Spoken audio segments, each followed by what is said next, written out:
Vous avez vécu un calvaire, un viol le 11 novembre dans le hall de votre immeuble. J'entends des bruits de pas courir derrière moi et en fait je me retrouve plaquée au sol. Une jeune femme qui a été très peu soutenue, qui s'appelle Claire Géronimi. Vous prenez la parole sur RMC pour dénoncer l'insécurité dans laquelle vivent les femmes au quotidien. Éclat, un mot à double tranchant qui symbolise à la fois brisure et rayonnement, cassure et scintillement. Je suis Claire Géronimi et à la suite de mon agression, j'ai décidé de donner la parole à des personnalités inspirantes pour mettre en lumière leur vision féminine si singulière. Femmes politiques, journalistes, psychologues, avocates ou encore victimes échangeront avec moi sur leurs sentiments et leurs interrogations de notre place dans la société. Je désire également mettre l'accent sur leurs histoires marquantes afin de vous fournir, chères auditrices et auditeurs, les clés vers votre propre éclat. Bienvenue dans le podcast Éclat de femmes. Aujourd'hui, j'accueille Mathilde au micro d'Éclat de femmes. C'est un épisode un peu particulier car Mathilde et moi avons le même agresseur. En effet, 1 heure avant moi, il avait déjà fait une victime. J'ai voulu faire un épisode pour lui donner la parole et je trouvais ça important que vous connaissiez son histoire, sa vision et sa reconstruction. Je ne vous en dis pas plus et je vous souhaite une bonne écoute sur ce témoignage touchant. Bonjour Mathilde, merci d'avoir accepté mon invitation sur le podcast Éclat de femmes. En fait, j'ai vraiment voulu que tu viennes parler sur ce podcast parce qu'on a une histoire un peu en commune et un peu particulière. C'est que toutes les deux, on s'est fait agresser du coup il y a maintenant 1 an. C'était le 11 novembre 2023. En fait, on a le même agresseur. Et du coup, j'ai vraiment voulu qu'on puisse discuter parce que, moi, on connaît bien mon histoire, mais la tienne, justement, on la connaît pas assez. Et je trouve que c'était hyper important de pouvoir, justement, te donner aussi la parole et qu'on puisse discuter et qu'on apprenne aussi à te connaître. Alors, bonjour. Merci beaucoup de m'avoir proposé. Alors, moi, je m'appelle Mathilde. Je suis étudiante en double licence. Je fais du droit et de la communication. Voilà. Et à côté de ça, je suis en train de créer ma société. Alors, je viens d'avoir 20 ans, il y a 15 jours. Ok. Donc, au moment des faits, j'avais tout juste 19 ans. Ok. Peut-être pour revenir un petit peu justement sur pourquoi du coup on s'est rencontrés. En fait, le 11 novembre 2023, c'était 1 heure avant moi et en fait c'est ta maman qui t'a déposé justement pour aller faire un babysitting, c'est ça? C'est ça. Il y avait ma mère, mon beau-père et ma petite sœur. Ils allaient faire une course pas très loin et du coup ils m'ont déposé à l'angle de la rue parce que c'était pas très loin. Donc j'ai marché un petit peu dans la rue pour aller au niveau de l'immeuble où j'avais rendez-vous. Et l'immeuble, c'est un immeuble avec un A et un B, comme il y a souvent. Et je me suis trompée de lettre. Et donc, je me suis arrêtée un petit peu avant et j'ai fait le code 1 fois, 2 fois. Je vois que ça fonctionne pas. Et je sens à côté de moi une présence d'un sans-abri à mes pieds. Et c'est vrai que habituellement, j'ai quand même le réflexe au moins de dire bonjour parce que ça me paraît normal tout ça. Et là, je l'ai pas fait et je saurais pas t'expliquer pourquoi. J'ai eu une espèce de sentiment étrange. Au bout d'un moment, en levant la tête, je me rends compte que je suis pas à la bonne lettre. Je continue d'avancer et jusqu'à l'immeuble d'après, je fais le code et donc je rentre dans l'immeuble et directement le sans-abri du coup qui était à côté de moi s'était levé et m'avait suivi. Je l'ai pas forcément vu, ou j'ai peut-être pas forcément voulu le voir, je sais pas. Et en fait, il a récupéré la porte derrière moi, et j'ai eu le temps de faire, 1 pas, 2 pas, et directement, il a posé sa main sur mon épaule, et il m'a dit « je vais te baiser ». Donc, du coup, automatiquement, dans ma tête, j'ai pas forcément fait le rapprochement. C'est-à-dire que je me suis dit il veut me voler quelque chose ou quoi, c'est pas grave.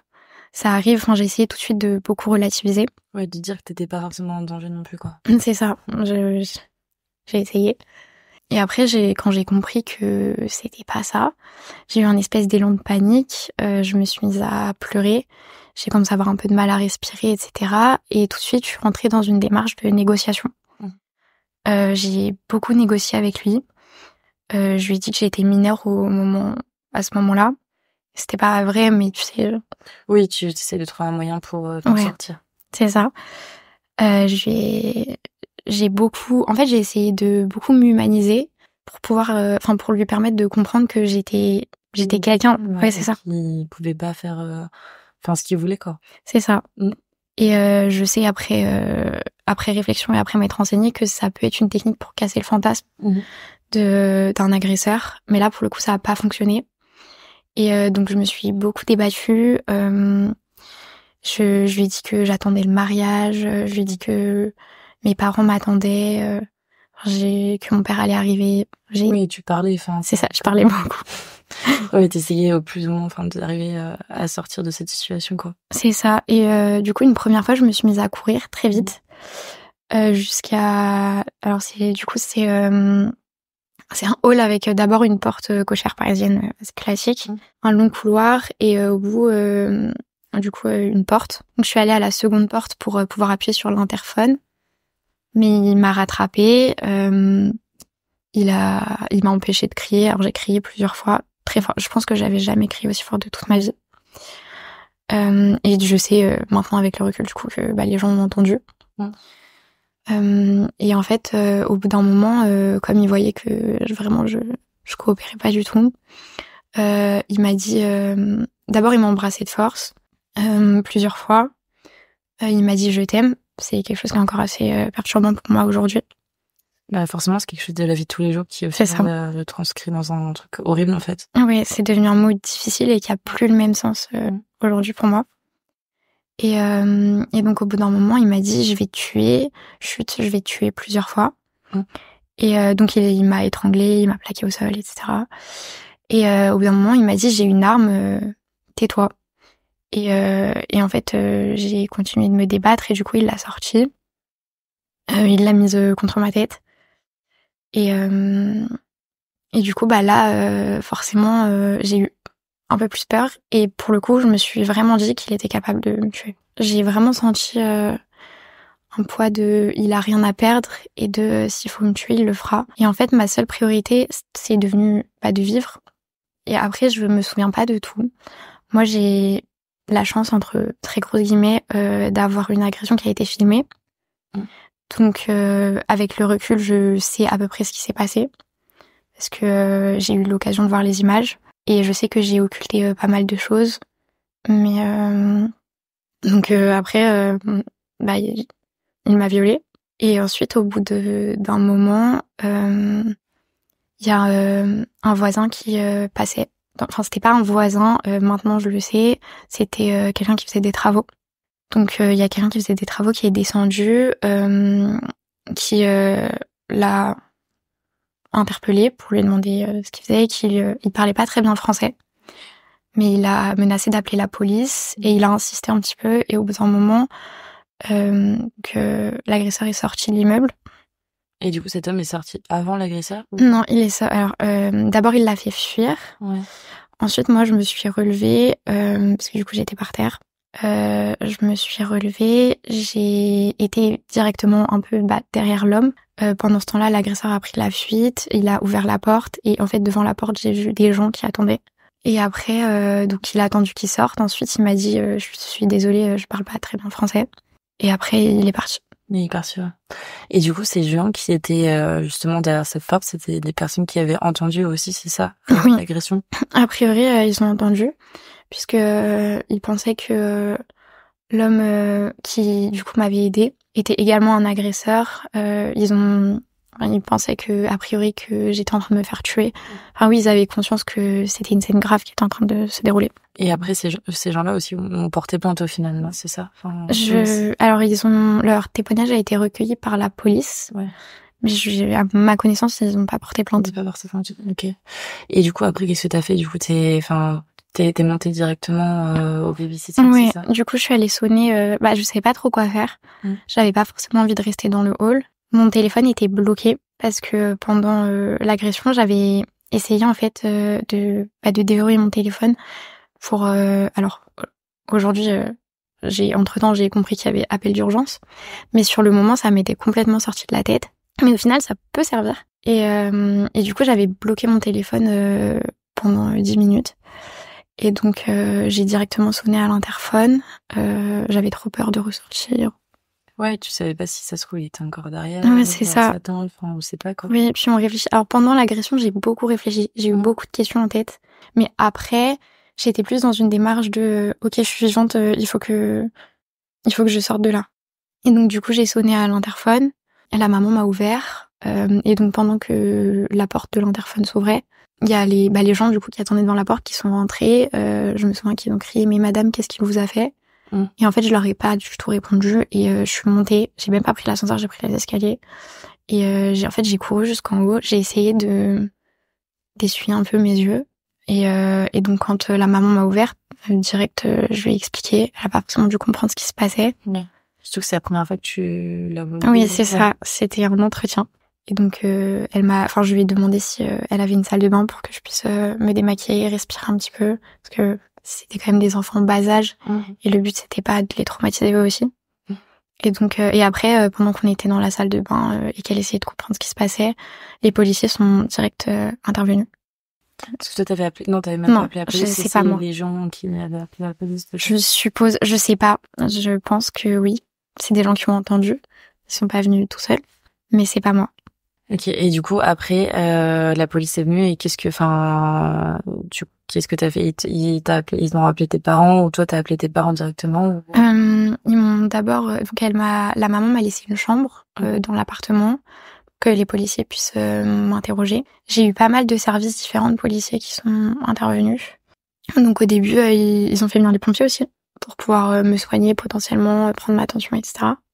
Ensuite, ils m'ont interrogée, ils m'ont tout de suite fait faire son portrait robot, ce qui a permis plus tard du coup de l'interpeller avant qu'il puisse avoir accès aux vidéosurveillances. Je me souviens beaucoup de son regard, je me souvenais de sa tenue, il avait une capuche, donc quand on m'a présenté des photos plus tard sans capuche par exemple, j'ai eu un petit...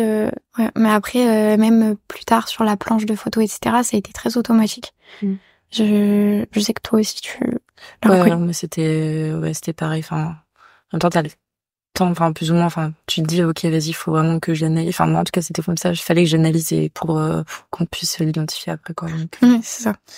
Et du coup, mes parents, le policier a insisté pour qu'on... Moi, au début, je voulais pas. Parce que j'avais pas envie d'en parler. J'avais pas spécialement envie. Je savais que ça allait être chargé. Et j'avais pas forcément tout de suite envie de voir mes parents au milieu de tout ça. Et donc le policier a beaucoup insisté, il m'a dit que j'étais majeure mais j'étais quand même très jeune.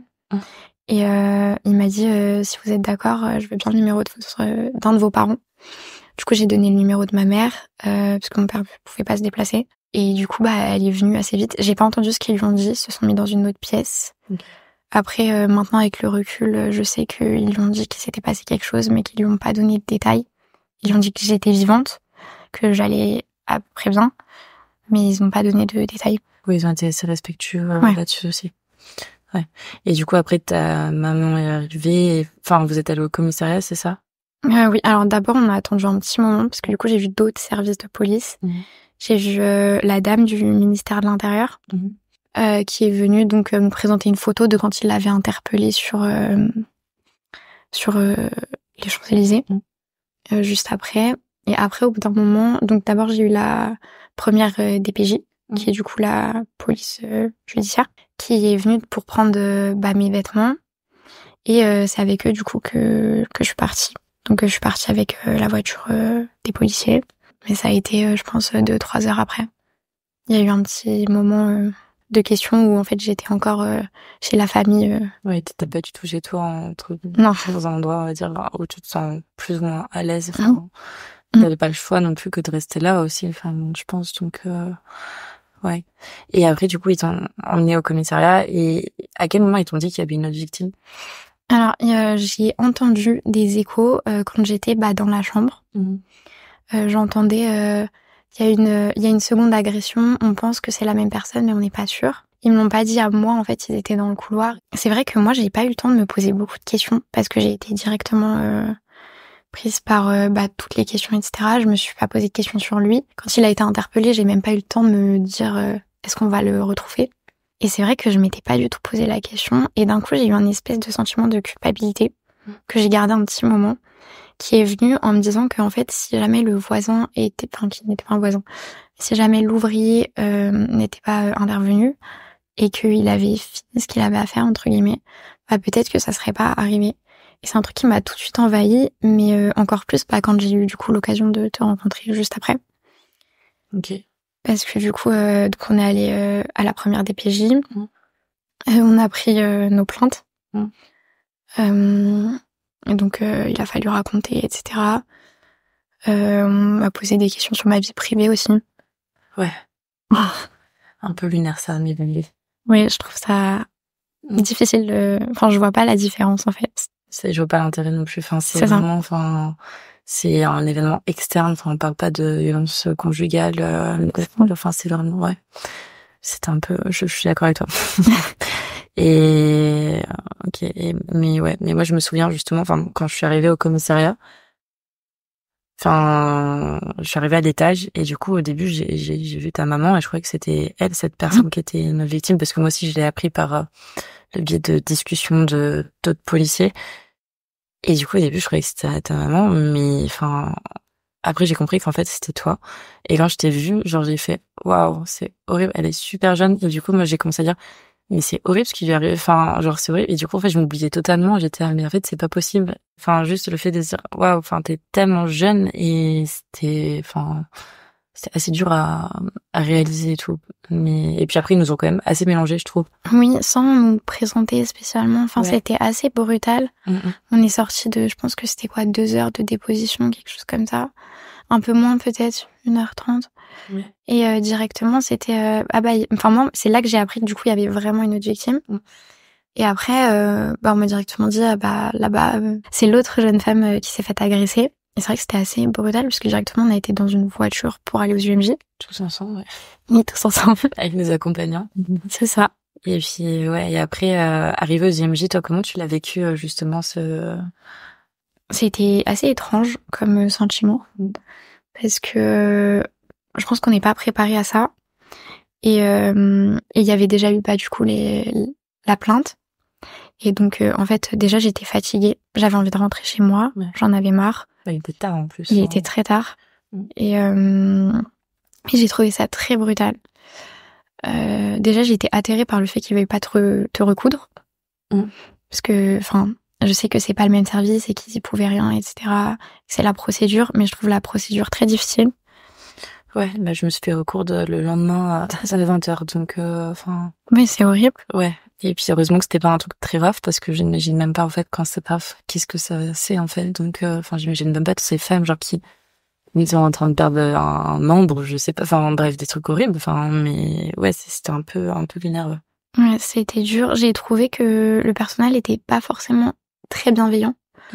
Ils étaient pas méchants non plus, mais pour des victimes qu'on avait un peu baladées comme ça partout, j'ai pas eu l'impression que c'était un espace de parole.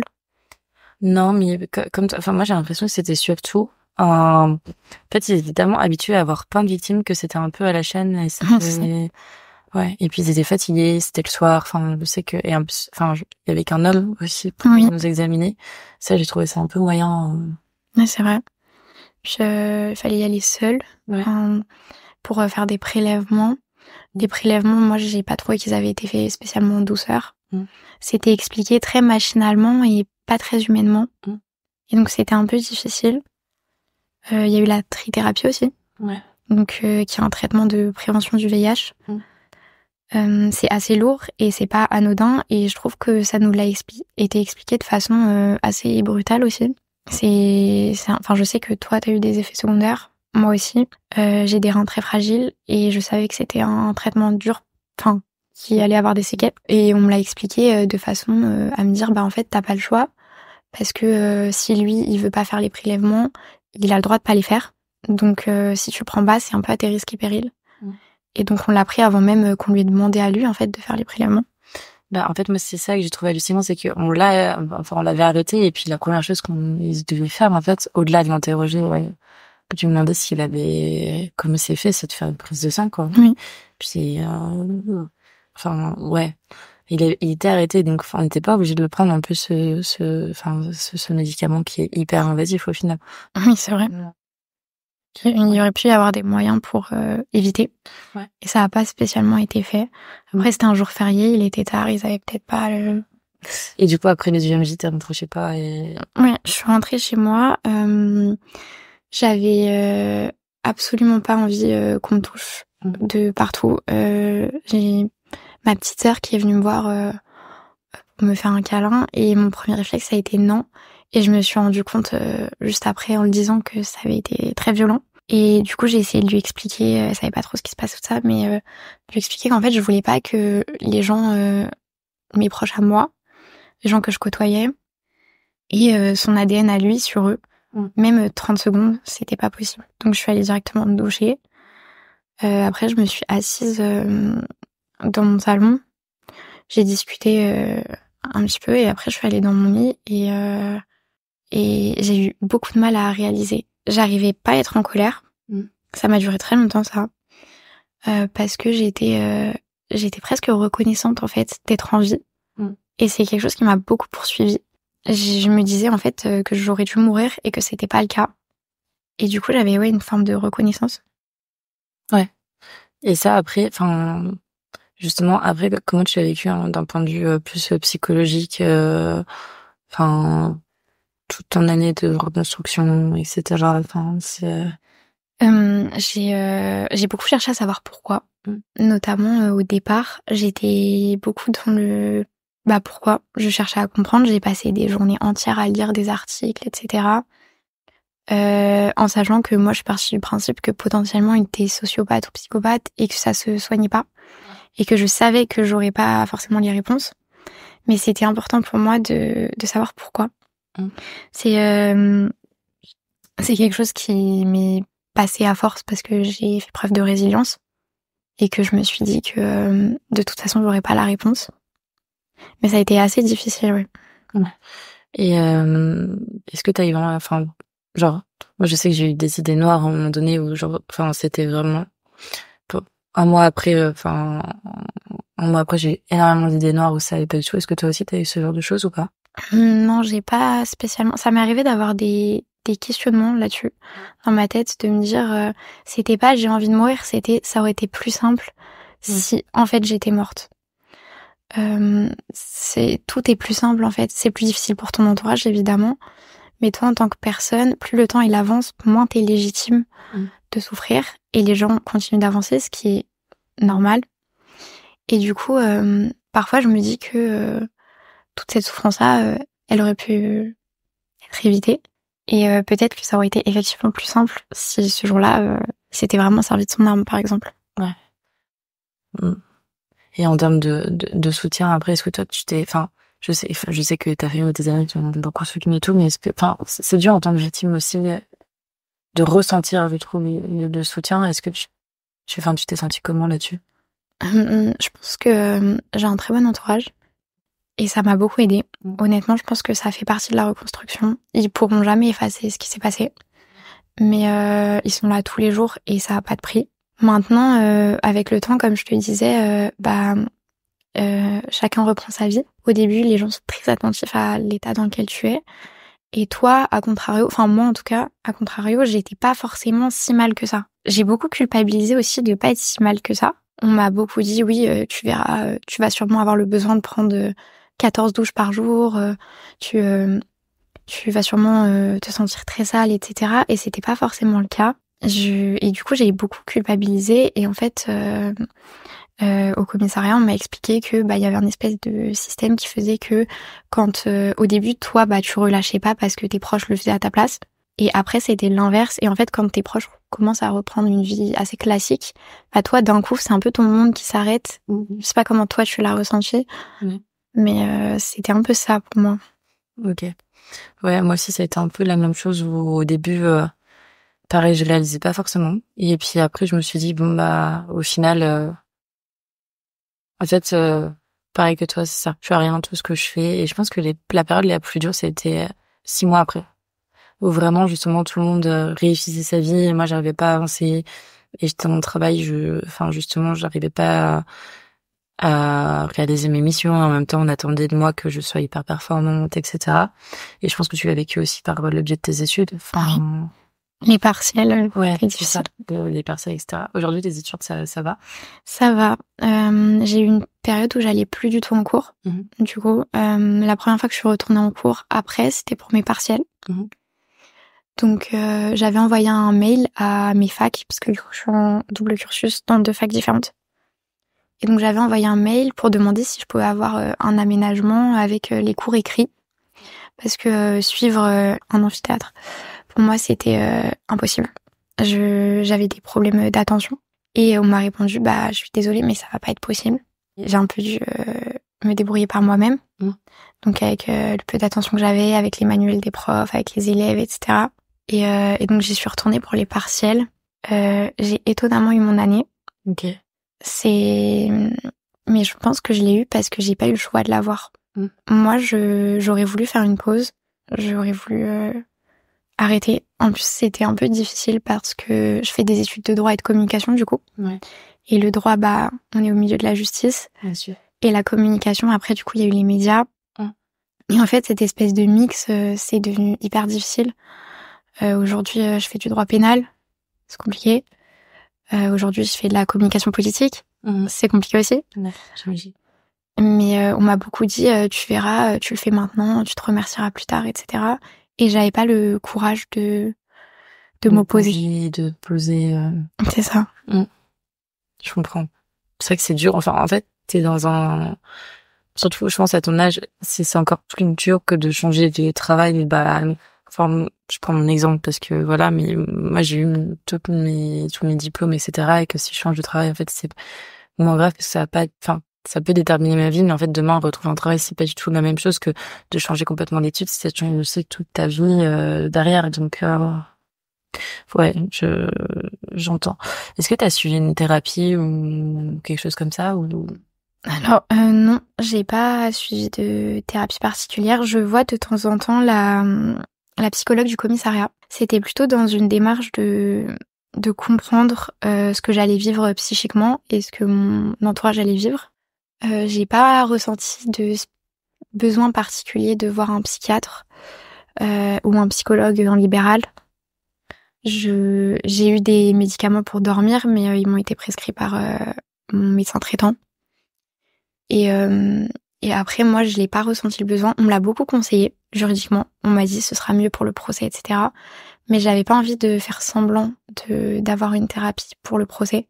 Si un jour j'en ressens le besoin, j'irai. Il y a absolument aucune honte. Et moi, j'encourage vraiment les gens qui en ressentent le besoin à y aller. Mais moi, j'ai pas senti que je m'investirais dedans. Et du coup, j'ai pas trouvé ça pertinent.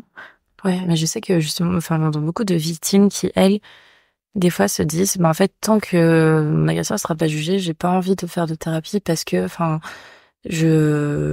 soit alors des personnes qui sont comme totalement dans le déni et tout, soit en fait, tant qu'elles ont pas compris que c'était vraiment, en fait, elles ont besoin de voir la peine exécutée justement pour se dire, ah bah tiens, ok, c'est vraiment passé, etc. Et du coup, j'ai besoin de faire peut-être une thérapie, ça me ferait du bien, mais il y a des personnes qui n'ont pas du tout besoin non plus et qui arrivent à avancer totalement avec, et on n'est pas obligé de forcer justement à faire une thérapie. Enfin, Je trouve qu'il y a une certaine pression sur le fait de se soigner, entre guillemets, soit après avoir vécu un événement traumatisant, n'importe lequel, mais d'autant plus un viol, il y a une espèce de pression collective où, oui, mais si tu vas pas voir un professionnel, tu guériras jamais, etc.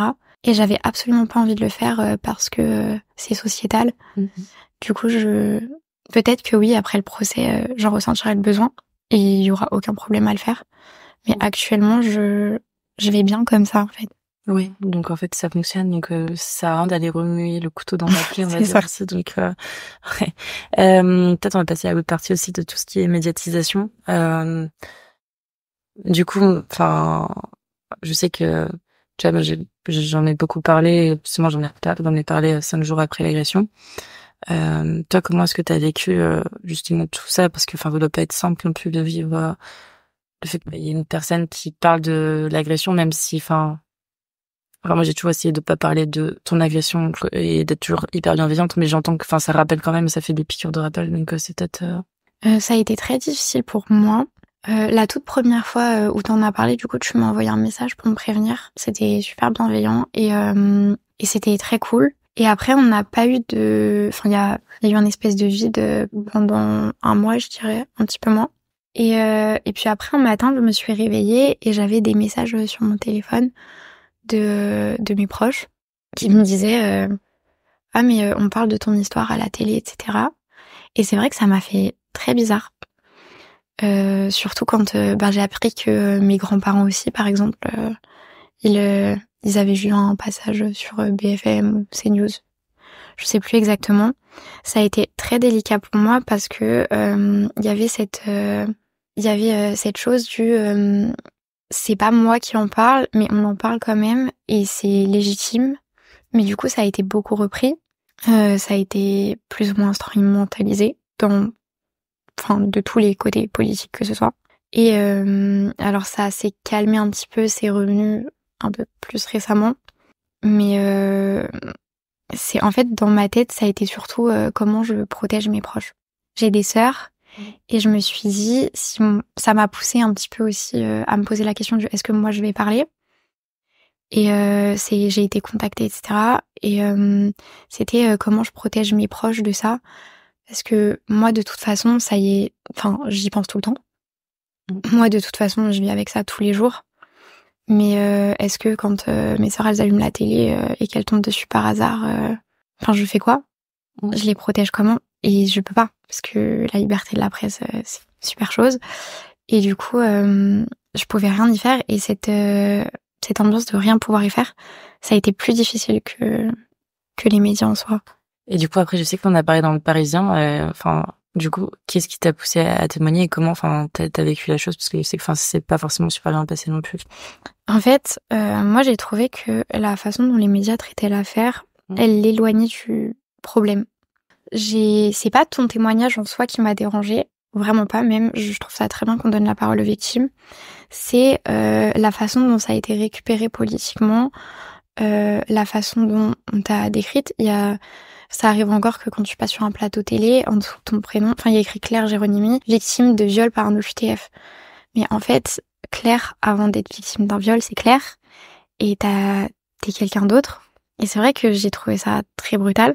Et donc évidemment, il y a de la politique partout. Mais pour moi, c'était un problème avant tout humain. Et c'était important, c'était comme pour recentrer le problème. Alors ça n'a pas très bien fonctionné, mais c'était le but. Et j'ai pas voulu donner de point de vue politique parce que je suis très jeune et que je sais que mon point de vue politique peut évoluer. J'en ai un évidemment, mais je sais qu'il n'est pas figé dans le temps. Et au départ, je voulais pas parler parce que, comme je te disais, j'ai voulu protéger les gens autour de moi. Et au final, je me suis dit, si moi je parle pas, est-ce que je pousse pas les femmes à ne pas parler tout court? Est-ce que je me mets pas en accord avec la culture du silence? Et comme je te disais, le fait de pas oser témoigner parce que autour de moi on m'a dit oui mais pense à ton employeur plus tard, alors que j'ai même pas fini mes études. J'ai fini par trouver ça absurde. À chaque fois que je parlais de médias, autour de moi on me disait oui mais pense à ton avenir, pense à ton employeur, pense à ton futur métier, ça te suivra toute ta vie. Oui mais en fait quoi qu'il arrive ça me suit déjà toute ma vie. Moi personnellement ça sera toujours avec moi. Et en fait la seule chose que ça change c'est le regard des gens sur moi. Et j'avais pas envie de me taire pour satisfaire le fait que les gens me verraient pas comme une victime. Parce que pour moi, c'est important de dire qu'il n'y a pas de honte, en fait. J'y étais pour rien, j'étais pour rien. Bien sûr. Et ça s'arrête là, en fait. Et je voulais pas de culture de la honte. Donc mon message, c'était vraiment de dire aux femmes de parler et de pas avoir honte. Après, comme je te disais aussi, pour moi, si ça a autant intéressé médiatiquement, c'est d'abord parce que on a une agression qui arrange, parce qu'elle a été commise par un inconnu, d'abord, même sans parler de sa situation administrative ou du fait qu'il soit sans abri. À la base, juste le fait que ce soit un inconnu, ça rassure les gens. C'est rassurant socialement, entre guillemets. Et ensuite, parce que moi, je connais pas de victime directe, du moins, d'agression commise par un OQTF qui ait témoigné. Alors, encore moins un visage découvert comme t'as fait, et je trouve ça hyper courageux. Mais je pense que du coup, forcément, ça a intéressé. Et je pense que tous les médias hiérarchisent plus ou moins les agressions. C'est très triste, mais les médias de droite vont te parler plutôt des agressions commises par des immigrés, et les médias de gauche plutôt des agressions commises par exemple des célébrités, etc. Je trouve ça absurde qu'il y ait une espèce de hiérarchisation. Comme je te l'ai dit, il n'y a pas de bonne victime, il n'y a pas de bon agresseur non plus d'ailleurs, et je trouve ça important de le préciser. Après, sur les retours que j'ai eus, j'ai été beaucoup critiquée parce que du coup, je pense que on m'a vue directement comme quelqu'un de très à gauche, mais j'ai pas les gens l'interprétaient en fait. C'est ça. Ouais. Et sur Twitter, je crois que c'est un peu... J'ai été menacée de viol, de mort. Il y a eu des mots très très durs qui ont été dits. Globalement, on a dit que ça avait dû beaucoup me plaire pour que je veuille réitérer l'expérience. On m'a souhaité le viol collectif, de me faire égorger, de retourner dans un avion avec des migrants. Enfin, ça a été très dur. Et quand je lis l'article, il me semble pas non plus avoir dit un truc hyper politisé au point que on puisse me dire ça. Et moi, j'étais une enfant. Et j'ai grandi dans une génération où on m'a dit de parler sur les violences sexuelles. Et en fait, quand moi j'ai parlé, on m'a dit, en fait, non. J'aime pas trop ce que tu dis. Et comme on a sûrement fait avec toi aussi, d'ailleurs. Ouais, mais enfin, je pense que c'est différent. Enfin, je sais que moi aussi, on m'a dit tais-toi pour certaines personnes, mais je pense que j'avais tellement un soutien d'une autre partie, donc de tous les autres médias qui me donnaient énormément la parole, que je n'étais pas sentie, plus que ça non plus. Enfin, je me suis dit, en fait, je suis dans mon truc, j'avance. En tout cas, je peux pas plaire à tout le monde non plus. Mais c'est vrai que dans ton cas, t'as sorti juste un article et en fait, tu t'es fait juste allumer sur Twitter par des gens qui en fait n'ont même pas vécu 1/10 de ce que t'as vécu. Et du coup, ça, je trouve que c'est hyper mal placé, en sachant que déjà t'es victime et que tu oses prendre la parole. C'est juste quelque chose de super et tout. Et les gens se rendent pas compte en fait du mal qu'ils font. C'est littéralement du cyberharcèlement. Moi, j'ai eu tendance à dire après qu'en fait, ce que l'agresseur il avait pas détruit, ils étaient en train de le faire. Parce que je me suis construite sur des idées et j'ai essayé de voir la chose avec le plus d'humanité possible. Et en fait, je me suis faite défoncer. Il y a pas d'autre mot. Ils ont été très très brutaux. Les mots étaient super durs. Et j'ai eu de la chance parce qu'encore une fois, je suis bien entourée et que j'ai assez vite relativisé. Et ça a été assez important pour moi de relativiser très vite. J'ai fait ça à toutes les étapes jusqu'à aujourd'hui, mais d'autant plus à ce moment-là. Parce que en fait, moi je pense que le minimum quand quelqu'un prend la parole, c'est déjà de dire bon, ok, je suis pas d'accord politiquement parce que telle ou telle raison, mais merci de le faire. Et c'est vrai que ça m'a pas encouragée à parler par la suite. Ça m'a un peu même arrêtée dans mon élan. En fait, si je le fais, peut-être que j'aide des femmes, et c'est pour ça que je le fais encore. Mais en même temps, je me condamne un peu. Et il faut vraiment avoir les épaules pour faire ça. Autant quand on se fait agresser, la plupart du temps, les gens, ils ont tendance à te dire que c'est pas de ta faute, ce qui est vrai.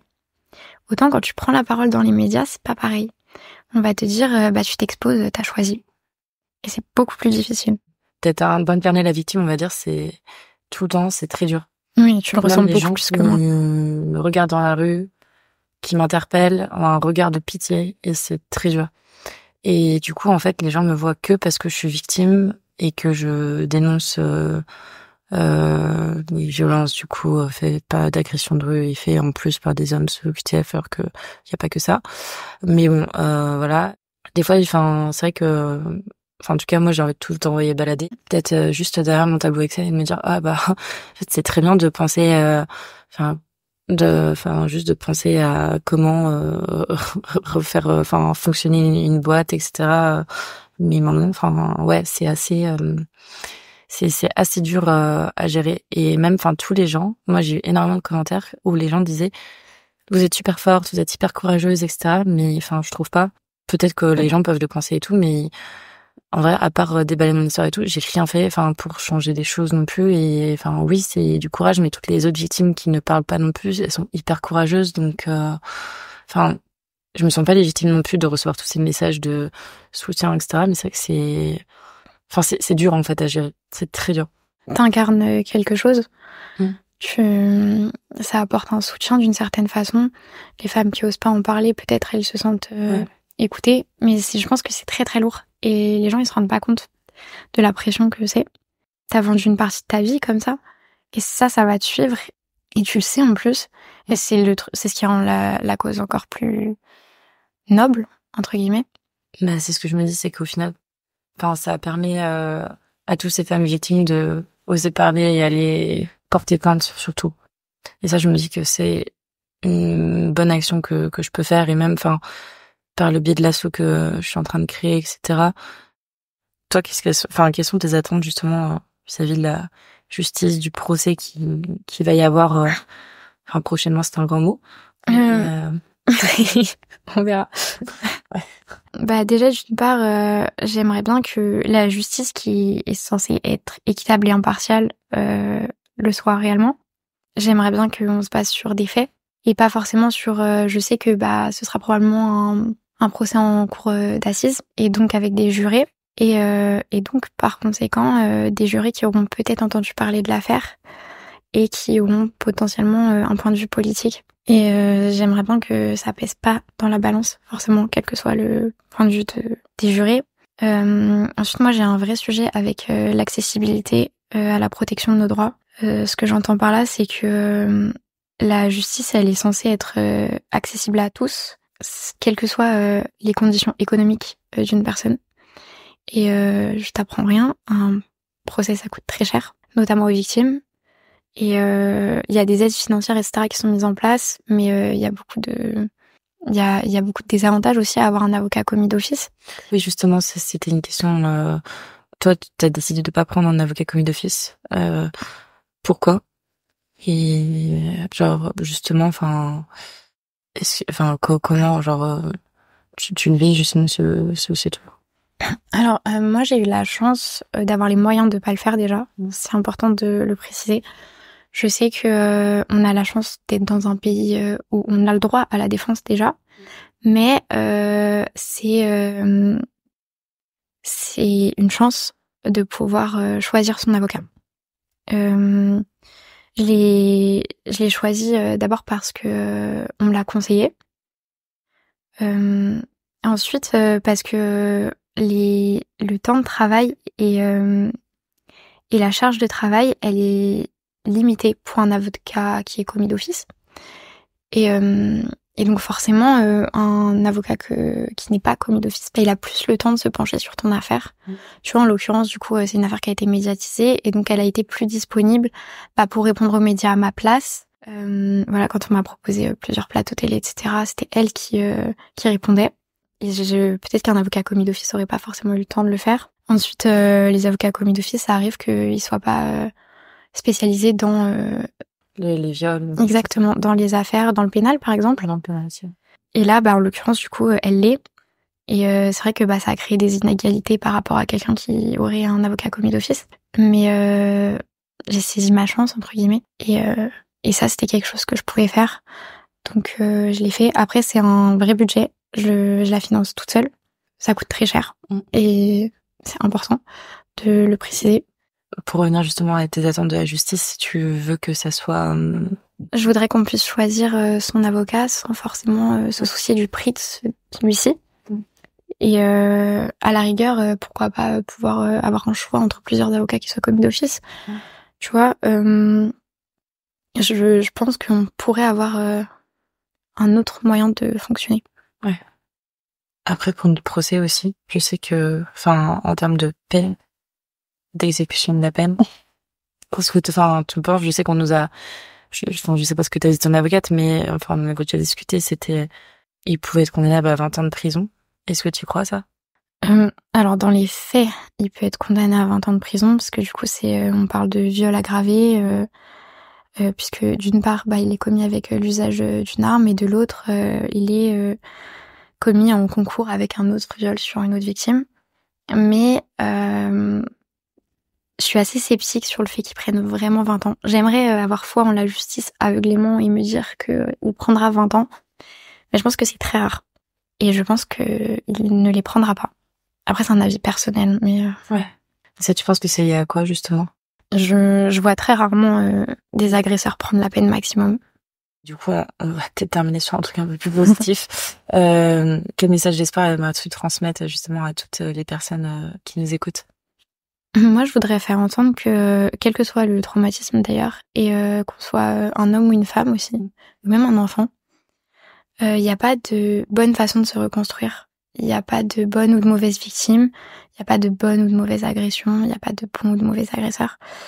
Et c'est normal de se sentir vulnérable à certains moments. Mais il faut savoir reconnaître sa résilience à soi aussi. Et on se définit pas que par ce qui nous arrive.